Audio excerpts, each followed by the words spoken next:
Hey, I thought I'd make a video because I like making videos. So, I think the last time I left this, I had just done these two here.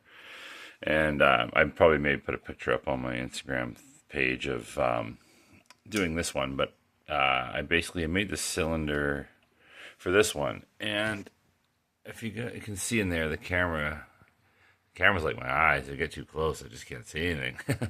But I've got like a knurled nut I bought from Amazon. I bought a bunch of them, and I think they're in here somewhere. Here they are. So they're these guys here, and they have an M4 thread inside them, and then they're just supposed to be brass. But I don't know for whatever reason why they were really kind of a challenge to solder into the K&S tubing, which I have a bunch of it over there. So it took a lot of tries to get that. I did, and it straightened everything, which is nice. But it just shouldn't have been that tricky to solder it. Like these were not that hard. Obviously, it's a different style. I don't know if it's because the knurled nuts had like gaps around them, and it's just hard for the solder to flow through. I don't really know. I tinned the knurled nut before I put it in there, and it finally took, but it just took a long time. Whereas usually when I'm soldering stuff, it's just put it together, bit of solder on, boom, done. There you go. Anyway, so I went to a place called Metal Supermarkets yesterday, and I got this stick of brass rod here, and it's the same place where I got this brass rod here as well. So I use this brass rod to make the little tiny pucks that I call them pucks, at least anyways. They sit in there and they're only like, fuck, I don't know, whatever. Really, they're the width I need for me to be able to tap a screw in the side of this, and the screw that's tapped is on the other side, so you can't see it right now. It's the same thing as the one down below there. Anyways, I just cut them thin, and then I had to bush up to fit these ones to get it to go with the tubing. But this one here, it fits like bang on perfect into the 8131 K&S tubing. It's all telescopic tubing, so I've had to shim some stuff sometimes, and I actually have these, which I really don't want to use them. I used them once. They're like paper thin sheets of brass to try and make shims with. It just gets a bit tricky and messy with those. So I'm always trying to find a way that I can make things fit perfectly. And I kind of lucked out with this one this time. That one there, I think what I had to do was I don't really remember what size it is right now. I don't want to give wrong sizes in case somebody decides they want to use this as a reference, but basically there's two types of K&S tubing, and then the brass rod inside of there. And I had to get my Dremel, and the smallest little bit I had actually fit inside the size that's one less than this one, and I had to just Dremel it out a little tiny bit to get this rod to fit inside of it. So that was as much as I had to do with trying to make things fit that weren't perfect, because if you put it in there and the solder, it's not fitting properly, it's just going to either solder in there off, and then when you try and spin your threads, it's going to go like this, like an oblong weird kind of shape, because it's not true and square. So it can get tricky. So there's a little bit of stuff I had to do for that, but as soon as I figured that out, then it was like I knew right away I was going to be able to make my own linear actuators, because I was trying to get away from 3D printing and do everything in metal if I can. I really want to try and do as much stuff as I can in metal these days now. So I don't mind the printer, but I find it's just really finicky, and it's always giving me kind of various mixed results. And I found when I made the mounts for the 3D printed stuff actually over here in this guy, before I made this metal one, it was always breaking on me all the time, and I just knew metal was not going to break, whereas 3D printing is going to be susceptible to breaking, possibly, depending on what you're doing with it. So I'm not saying 3D printing is terrible. It works fine for certain things, but I just want metal for what I'm doing, because that's what I want. So that's what I'm going to do. Anyways, back on track here. So the point of my video today is just to kind of maybe show a little bit of like what I'm doing to make these smaller cylinders. Like I was thinking about putting a bigger one on there, I just thought it was a little bit too big. And so the trade-off is going to be speed. I've used 6 volt 400 RPM motors before on my Chafe that I converted a long time ago.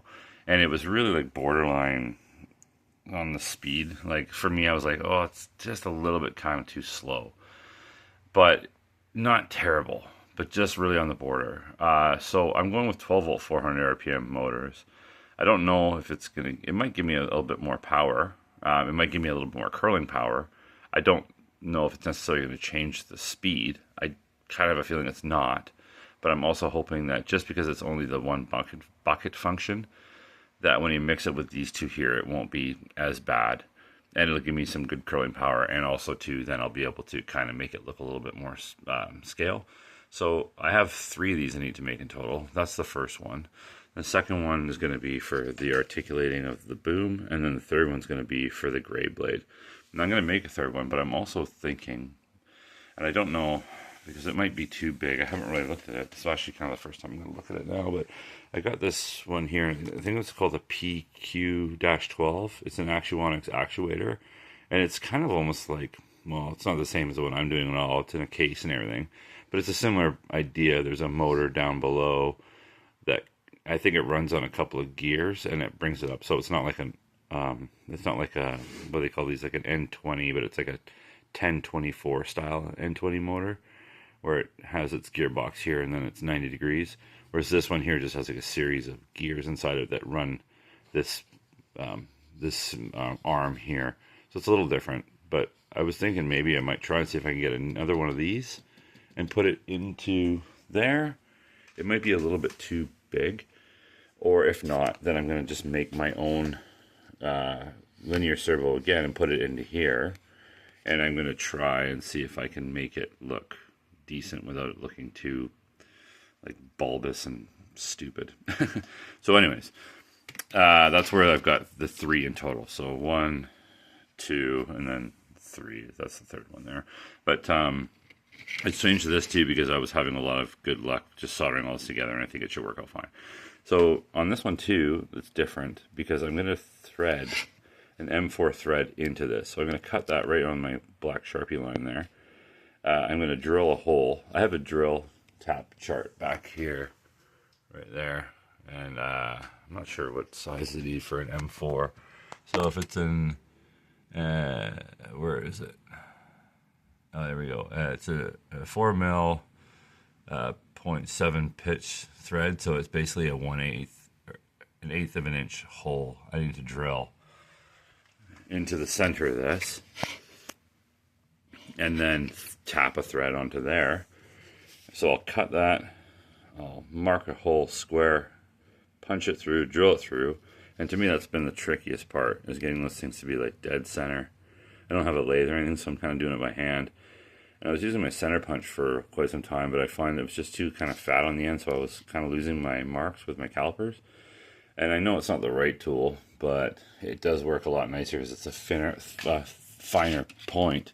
I've been using my scribe actually just to give it a little bit of a tap on the end. Help me line my drill bit up a little more square down the center of the hole. Because again, if you don't have it square, it's just it'll spin, but it's gonna be like it's gonna spin and oblong rotate if you don't get it square. So that part's always been kind of tricky, but I did do a pretty good job last time I did.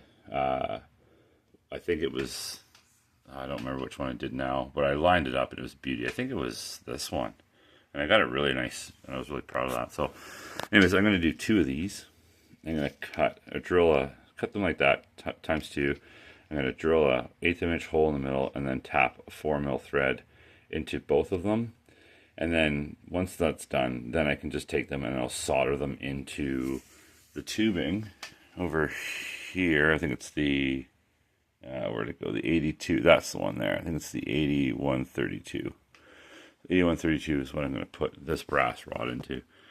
The only thing is I haven't figured out right now is how long I need to make the tubing for the cylinders. So, because I have to open this thing up pretty soon here. I'm going to start getting to that, where I have to crank this thing out and rip it all apart and start measuring how long I need to make these pieces. So if I just get these 2 cut today and tapped then that'll be good. And then I can start working on pulling it apart. I kind of gone backwards on this one. Usually when I do excavators, I open the whole thing up, start from the inside, and kind of work my way out and do the booms last. But this time, I really wanted to try working and making my cylinders to see if I could make something that was going to have some good speed and power behind it. So yeah, that's the plan.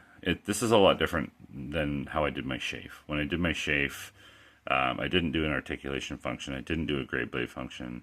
I didn't run anything in 3S 11.1 LiPo power at all. It was all done with 2S LiPo, and I didn't have the smaller ESCs that came out just more recently to me. So the ones I use are all 2S, and they're a little bit bigger. So that the chafe is just like packed solid.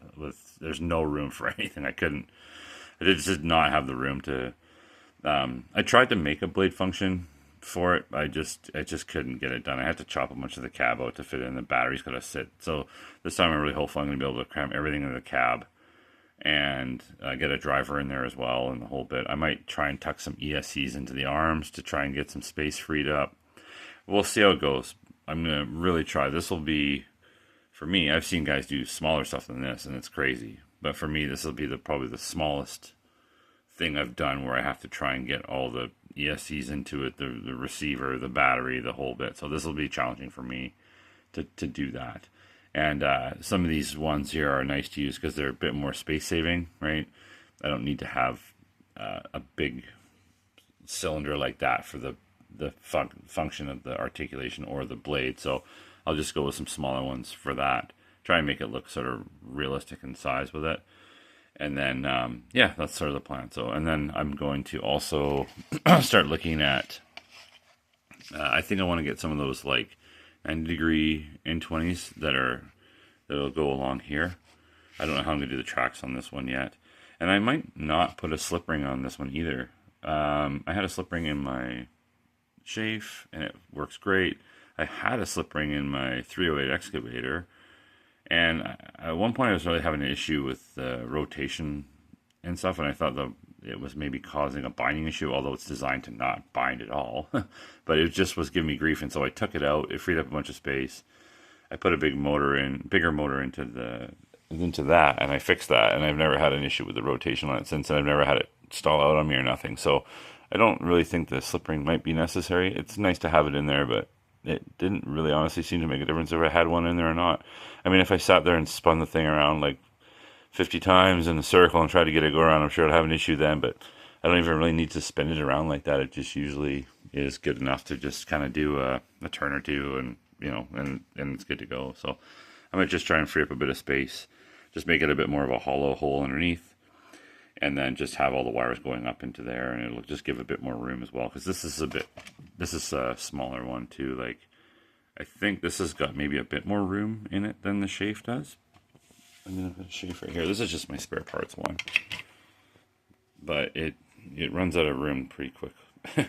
So, but anyways, yeah, you build something the way you build something when you learn, and then you work on things and you try and build it better for next time. So anyways, that's my plan. Get 2 of these things ready to go, tapped, and then once I get it opened up, then I can start deciding how long I'm going to make the tubing for the cylinders. And I've got some motors on order right now that are coming from China, and I ordered another 10 smaller 1 to 2 or 1 to 3S ESCs. So I've got a bunch of those upstairs already, plus the ones I've ordered, so I should be good for a while on those. And yeah, just trying to chuckle along with it and see how I can make this all come together. Anyways, that's where I'm at. Thanks for watching. Ciao.